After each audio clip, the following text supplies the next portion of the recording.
अस्सलामुअलैकुम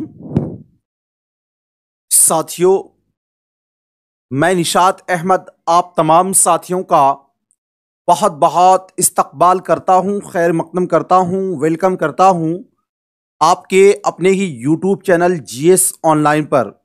आज हमारा पहला क्लास है उर्दू पेडागोजी का और ये थ्योरी बेस्ड क्लास होंगे। चलिए तो शुरू करते हैं। आज हम लोग पढ़ने वाले हैं ज़बान की आमोजिश, उसके बाद इक्तिसाब और हुसूल याबी, और फिर हम उर्दू हिंदी के कुछ लुगात, जिसको हम इस्तिलाहात भी कह सकते हैं, वो पढ़ेंगे। क्योंकि हमारा उर्दू और हिंदी दोनों करके मैं आपको पढ़ाऊंगा, तो कुछ लोगों का जो उर्दू मजबूत है, कुछ लोगों का हिंदी है, तो इसलिए दोनों को अगर मिला करके मिक्स पढ़ेंगे तो ज़्यादा बेहतर हमको समझ में आएगा। सबसे पहले देखिए, आमोजिश किसे कहते हैं, तो याद रखिएगा, आमोजिश कहते हैं अधिगम को। अधिगम को किसको बोलते हैं? अधिगम को। और एक होता है इक्तिसाब या फिर तहसील।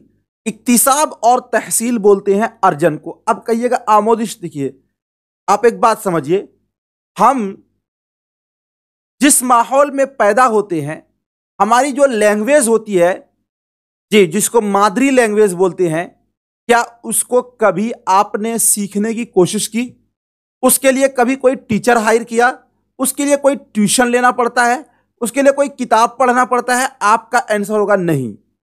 यानी हर वो चीज जिसके लिए कोई मेहनत न करनी पड़े, जो ऑटोमेटिकली आ जाए, उसी को बोलते हैं अर्जन, उसी को बोलते हैं तहसील, उसी को बोलते हैं इक्तिसाब। क्लियर है? यानी हर वो चीज जिसके लिए कोई मेहनत न करनी पड़े, जिसके लिए कोई कोशिश न करनी पड़े, वो ऑटोमेटिकली आ जाए। आप बाइक चला रहे हैं, सपोज दैट, मान लीजिए, और आपसे अगला बंदा भी एक बाइक चला रहा है और आपने देखा कि वो काफी तेज रफ्तार में आगे निकला और आगे जाकर वो साथियों एक खंबा से लड़ गया, उसका एक्सीडेंट हो गया, तो आपके दिमाग में एक बात ये आई कि अगर कोई रफ बाइक चलाएगा तो वो मर जाएगा। क्या ये बात कोई आपको बताएगा? किसी स्कूल कॉलेज में नहीं, आपने देखा और आपने ये बात सीख लिया। यानी हर वो चीज जिसको आप किसी बगैर मेहनत के सीखते हैं, जिसमें कोई कोशिश नहीं करनी पड़ती, उसको बोला जाता है अर्जन, उसको बोला जाता है इक्तिसाब उर्दू में, उसे ही उर्दू में बोलते हैं तहसील। ठीक है ना जी? याद रखिएगा, मादरी जबान में इक्तिसाब होता है, मादरी जबान में तहसील होता है, न कि आमोजिश होता है मादरी जबान के लिए। ठीक है? अब उसके बाद रही बात साथियों किसके लिए? आमोजिश। तो आमोजिश को बोलते हैं अधिगम, और अधिगम जो है ना, इसके लिए मेहनत करनी पड़ती है, इसके लिए कठिनाई सहनी पड़ती है। जैसे इसके लिए हमें उस्ताद की जरूरत पड़ेगी जी। इसके लिए जैसे हम साथियों जो स्टैंडर्ड लैंग्वेज है उसको सीखते हैं, जैसे मान लीजिए इंग्लिश है, अंग्रेजी है, उर्दू ही है, इसको सीखना चाहते हैं तो हमें उस्ताद की जरूरत पड़ेगी, कॉलेज की जरूरत पड़ेगी, यूनिवर्सिटी की जरूरत पड़ेगी, मकतब की जरूरत पड़ेगी।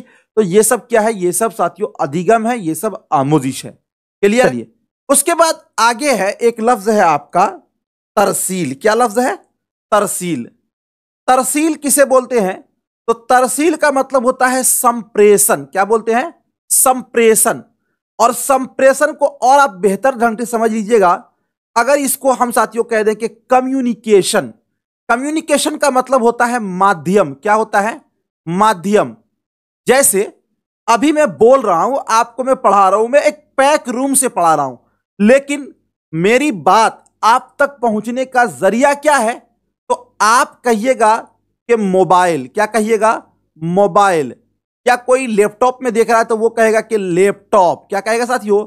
लैपटॉप। या कोई टीवी में देख रहा है तो वो कहेगा टीवी। तो ये सब क्या है? ये आपके तरसील है, ये संप्रेषण है, ये साथियों ये कम्युनिकेशन है। ठीक है ना? अब उसके बाद ध्यान दीजिए, एक लफ्ज है तदरीस। तदरीस किसको बोलते हैं? तदरीस बोलते हैं शिक्षण को या फिर अध्यापन को। ये जैसे अभी जो पढ़ाई हो रही है ये शिक्षण है। ठीक है ना? अब एक लफ्ज और आएगा आपको, वो लफ्ज है साथियों क्या? कि इल्मे तदरीस। इल्मे तदरीस का मतलब होता है शिक्षण शास्त्र। क्या होता है? शिक्षण शास्त्र। उसके बाद एक लफ्ज है आपके पास तिफले मरकूज। तिफले मरकूज का मतलब होता है बाल केंद्रित विधियां। एक बात याद रखिएगा, एनसीएफ तो ऐसे मैं आपको पढ़ाऊंगा, एनसीएफ 2005 लेकिन साथियों जब से एनसीएफ आ गया यानी नेशनल करिकुलम फ्रेमवर्क है, तो इसमें यह बतलाया गया कि हमें जो भी तालीम करनी है वो तिफले मरकूज होनी चाहिए, यानी बाल केंद्रित होनी चाहिए।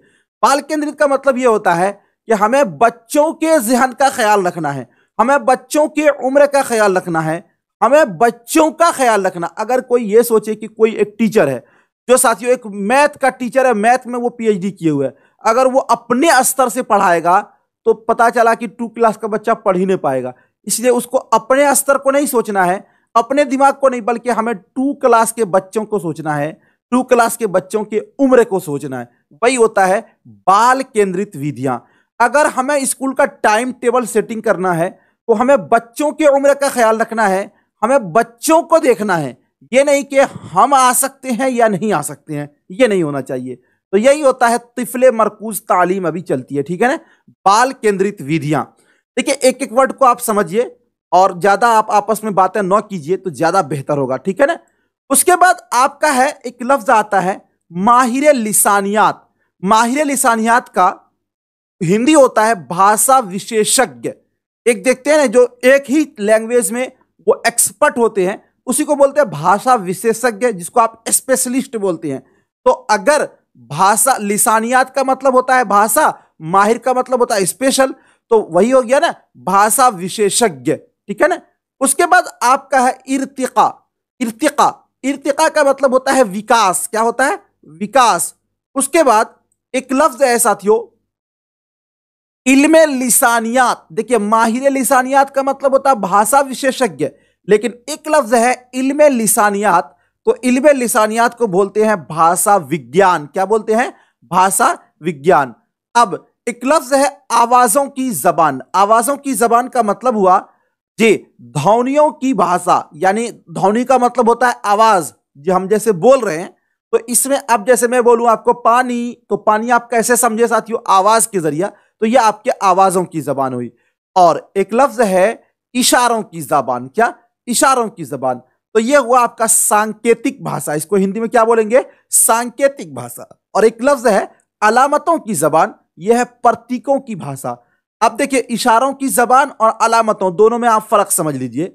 आपको साथियों आप मेरे सामने खड़े हैं, मैंने आपको क्या कहा कि इशारा से कहा, इस तरह मैंने कहा।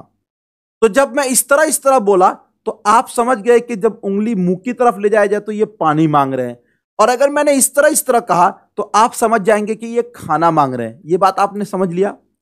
और अलामतों की जबान साथियों आपने देखा कहीं कहीं पर कि आप देखे होंगे कि इस तरह करके तीर बना रहता है रोड पर, जी आगे लिखा रहता है जगह का नाम। तो ये जो तीर इस बात को दर्शाता है कि आगे ही आपको जाना है।